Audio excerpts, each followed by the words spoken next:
Setelah Nabi Idris alaihissalam wafat, sedikit demi sedikit iman masyarakat mulai menipis. Iblis dan pasukannya semakin gemar menggoda mereka.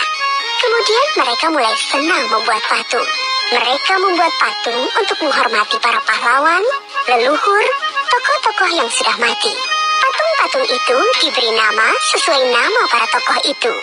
Dari sekedar penghormatan, lama-kelamaan mereka mulai menyembah patung-patung itu. Mereka percaya bahwa patung-patung itu mempunyai kehebatan dan kekuatan yang bisa melindungi dan menentukan nasib mereka. Di antara patung-patung yang disembah itu, ada 5 yang paling mereka agungkan, yaitu Wa'at, Suwa, Yahud, Yauk, dan Nasr. Inilah asal mulanya manusia menyembah patung dan berhala. Tentu saja, ini semua hasil pekerjaan iblis dan pasukannya yang berusaha sekuat tenaga menyesatkan manusia agar tidak menyembah Allah dan masuk neraka bersama mereka. Allah tidak membiarkan manusia tersesat semuanya tanpa petunjuk. Maka Allah memilih Nuh alaihissalam untuk mengingatkan kaumnya agar mereka meninggalkan penyembahan dan berhala dan kembali menyembah Allah subhanahu wa ta'ala. Siapakah Nuh alaihissalam? Nuh adalah cucu dari Nabi Idris. Fisiknya kuat, terbukti dari umurnya yang sangat panjang, sekitar 1000 tahun. Hatinya mulia dan sabar luar biasa. Pikirannya juga sangat cerdas, rendah hati, soleh, dan taat kepada Allah. Nabi Nuh adalah Rasul Allah subhanahu wa ta'ala yang pertama. Sebelumnya, Allah hanya mengangkat nabi-nabi saja. Mulailah Nabi Nuh berdakwah kepada kaumnya. Nabi Nuh mengajak mereka untuk memohon ampun atas dosa-dosa mereka dan kembali menyembah Allah agar tidak terkena azab dari Allah. Sangat tekun Nabi Nuh mengajak kaumnya dengan berbagai cara, dengan terang-terangan di hadapan banyak orang, dengan diam-diam mendatangi seorang demi seorang, berulang-ulang, siang dan malam, selama kurang lebih 950 tahun lamanya. Tetapi sedikit sekali yang mengikuti seruan Nabi Nuh. Kebanyakan dari pengikutnya ini adalah orang miskin dan pekerja kasar. Jumlahnya sekitar 80 orang. Yakni sebagian besar kaumnya tidak mau mengikuti ajaran Nabi Nuh.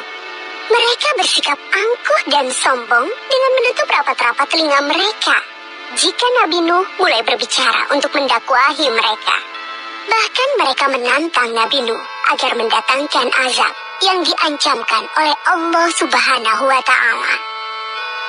Nuh, sudahlah, berhenti bicara. Percuma, kami tidak akan percaya. Sekarang begini saja, datangkan azab itu pada kami jika kau memang benar. Kami yakin tidak akan ada azab yang menimpa kami karena kelakuan kami. Kau hanya berdusta. Nabi Nuh mengadu kepada Allah tentang pembangkangan kaumnya yang terlaluan. Allah berfirman bahwa memang pengikut Nabi Nuh tidak akan bertambah. Hanya 80 orang itu saja. Selebihnya mereka semua tidak akan beriman karena mereka sudah sangat sesat.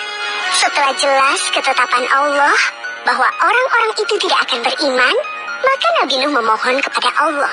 Tuhanku, musnahkanlah seluruh orang durhaka itu dari muka bumi. Mereka hanya membuat kerusakan dan melahirkan anak-anak yang durhaka.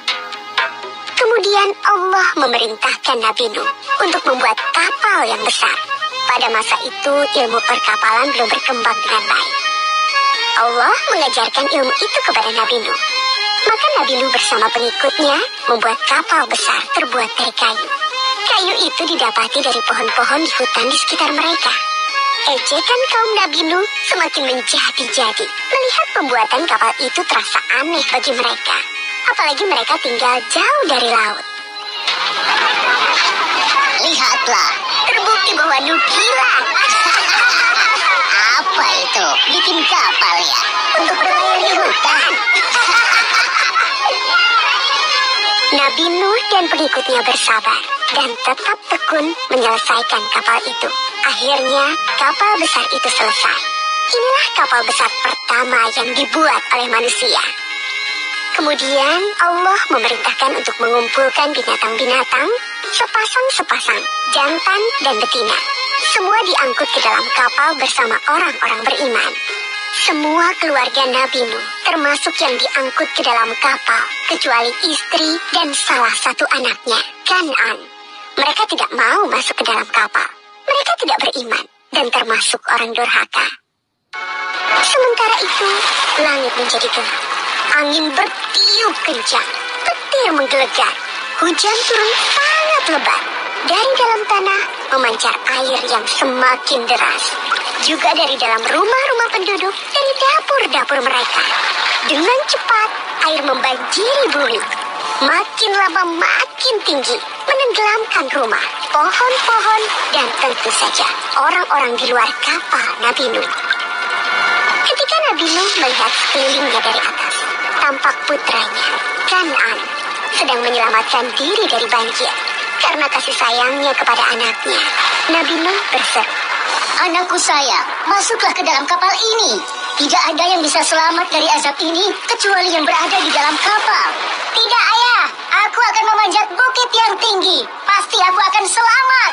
Tiba-tiba datang gelombang besar, dan Kan'an tidak terlihat lagi. Dia termasuk yang dibinasakan. Nabi Nuh sangat sedih, tetapi beliau menerima keputusan Allah. Di dalam kapal, Nabi Nuh bertasbih, memohon ampun dan berdoa tidak henti-hentinya bersama orang-orang beriman. Setelah beberapa hari, Allah memerintahkan bumi untuk menelan banjir itu. Hujan berhenti, air pun surut masuk ke dalam tanah. Kapal pun berlabuh di daratan lagi. Orang-orang beriman keluar dari kapal dengan tetap bertasbih. Syukur yang tiada terkira. Mereka memulai hidup baru tanpa gangguan orang-orang kafir yang sudah tenggelam, dibinasakan Allah karena kesesatan mereka. Kisah Nabi Nuh memberikan kita pelajaran bahwa durhaka kepada Allah dan tidak patuh kepada Rasul utusannya membuat manusia ditimpa azab di dunia ini maupun di akhirat.